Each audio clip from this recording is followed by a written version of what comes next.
first start by asking you your opinion of the protest law.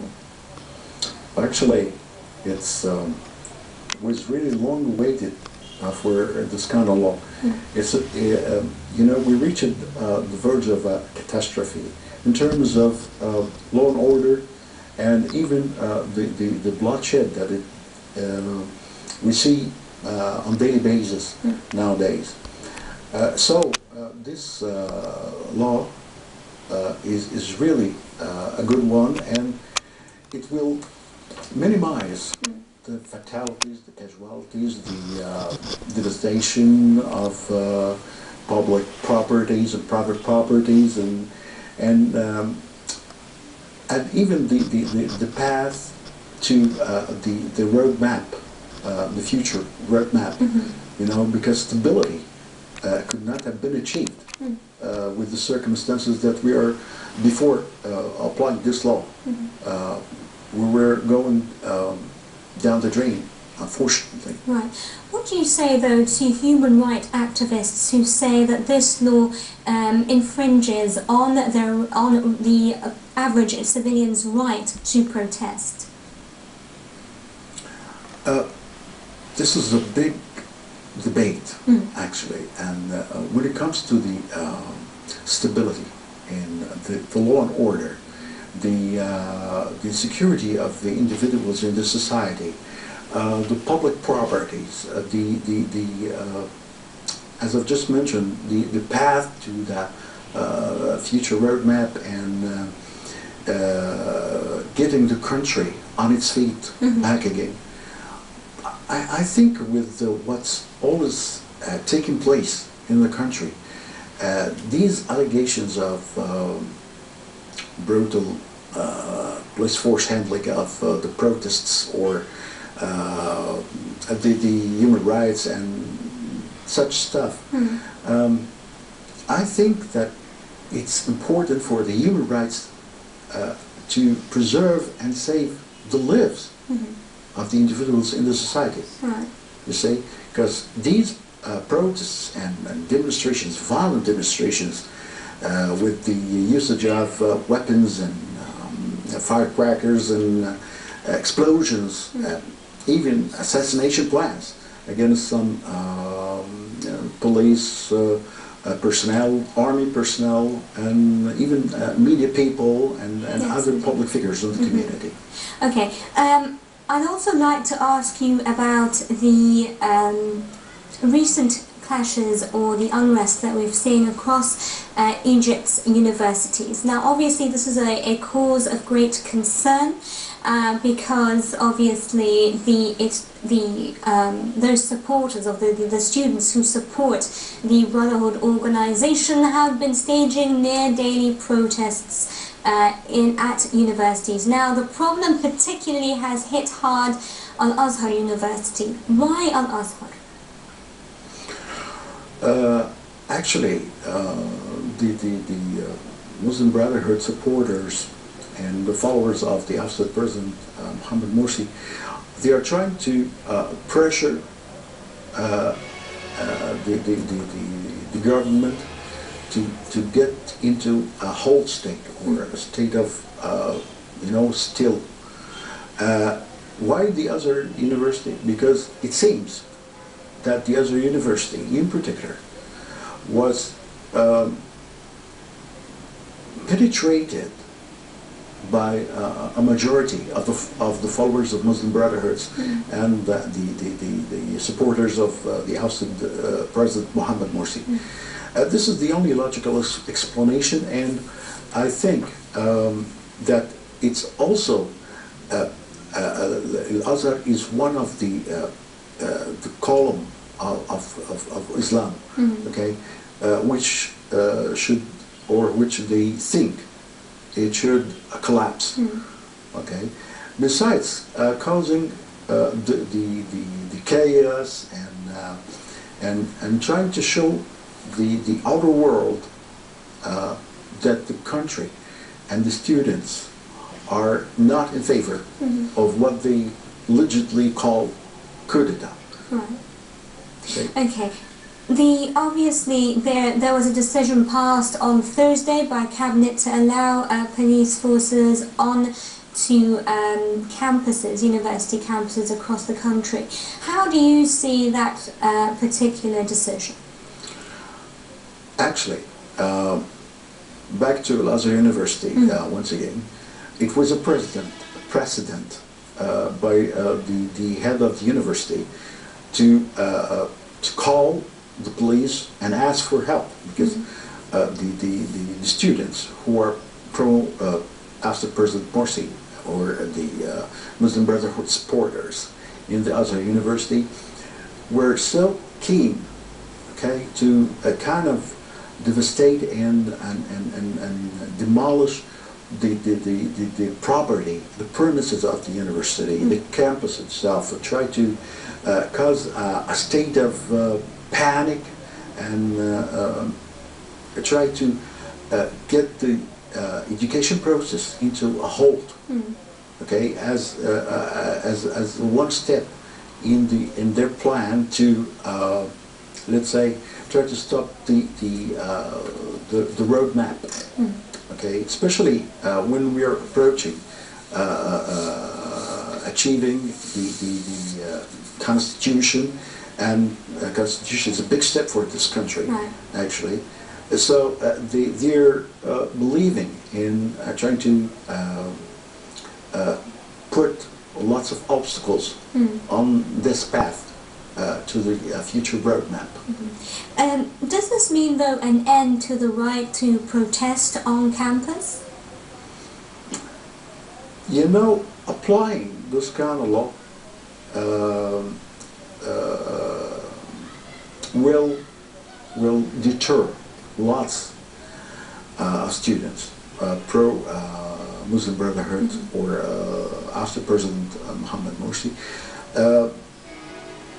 But I think, besides that, security interference in the campus and the deterrence that are resulted from this law are in need of support by the university administration itself, because you know, student who is not behaving himself or trying to destroy the property or try to you know, kind of bring the education process into a chaotic state and affecting the other future of other students. This is the responsibility of the administration of the university. You see, you got some administrative procedures they can do to punish or to deter. Besides the deterrence of the right inside the campus, which is the responsibility of the police. Don't you think also, saying as you touched on the fact that the administration also has a role to play, don't you think that lecturers themselves have a role to play, and that university really, especially at this turbulent time for Egypt, that expressing one's political opinion should not be done on university grounds, and that also lecturers should be telling their students that this is not the place to disagree, since it's obviously evolving into violence? I totally agree with you, because we haven't reached the kind of let's say civilized manner in expressing our views. You know, we're still in the first steps, or taking the first steps in the path to democracy, the path of showing my own point of view in a civilized way, in an attitude which is acceptable by the other, even to get hurt or being hurt. You know, violence would do no good to nobody. It would not lead to even making the other party or the other partner hears me or listen to me. See? And do you think, though, that the students will actually respond well to this decision to allow police or security forces onto campus? I mean, what kind of reaction should we be expecting? I believe the majority of the students, and I heard lots of their own views about such action. The majority really would like to go on with their education peacefully. They would like to make their own future. And what's going on in their faculties and universities is hindering and is stopping them from achieving their own personal goals of being highly educated and qualified to a good life later on in the future. So I think, from what I hear from some reasonable, or the majority of the reasonable students in our universities, that they are totally in favor of such an action. Right. Since the ouster of President Mohammed Morsi, we've seen near daily, or let's say every Friday, the Brotherhood, sometimes there was even talks of them going onto the streets today to mark 100 days since the dispersal of the الدولية and the Nahda sit-ins. Do you think that this law, that they will abide by this law? And if they don't, what do you think is going to be the consequence of that? Well, for a starter, the law is really good, and it was long-awaited, and it should have been issued right after the ending of the emergency law. Okay, and I think it will deter some of them, but there must be some of them who will try to, confront applying or enforcing the law. But when such thing happens, okay, they are now out of the law. Right. Okay, so whatever happens, it's their own fault. Not the government, not the police, not the army, not the people who are. Their job is to enforce the law and order. Okay, well, now that we're saying, obviously we touched on the rights organizations, they've had their own reservations with regards to the law. I understand that there were some objections that there was no right to sit in. That people were not allowed to stay in one place or to stage a sit-in. Do you think that that is necessarily a negative thing? In the shade of the new law, okay, it even expressing frankly that the right to demonstrate, to protest peacefully. Right. It's okay. The law is not, was not made for taking the right of the people to express themselves, to show their opinions, to be frank, and tell the government or the ruler what they don't like about his ruling or about the way the government is dealing with the public. Okay, Brigadier Hany, if you'll allow me, I've got with me over the phone Mr. Yusuf Sedham, Editor-in-Chief of Al-Watani newspaper. Thank you very much, Mr. Yusuf, for your time. Thank you. Let me start off by asking you of your opinion of the protest law passed by President Adli Mansour today. It was long awaited, and at last it was released, and it gives a tool to authorities to combat violence and to confront terrorism, and more and above to protect innocent citizens.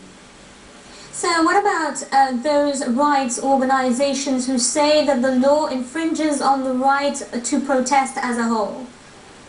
No, I don't believe so, and it sets all stages very clearly to tell the authorities about intentions of any group to hold a meeting, and this is not to control meetings or to reject organizing any political or any meeting, but to prepare and protect that meeting. The law comes after the cabinet on Thursday allowed police forces and security forces on to university campuses. How do you see that law and how do you see that decision by cabinets? I see that it was considerably late, and it was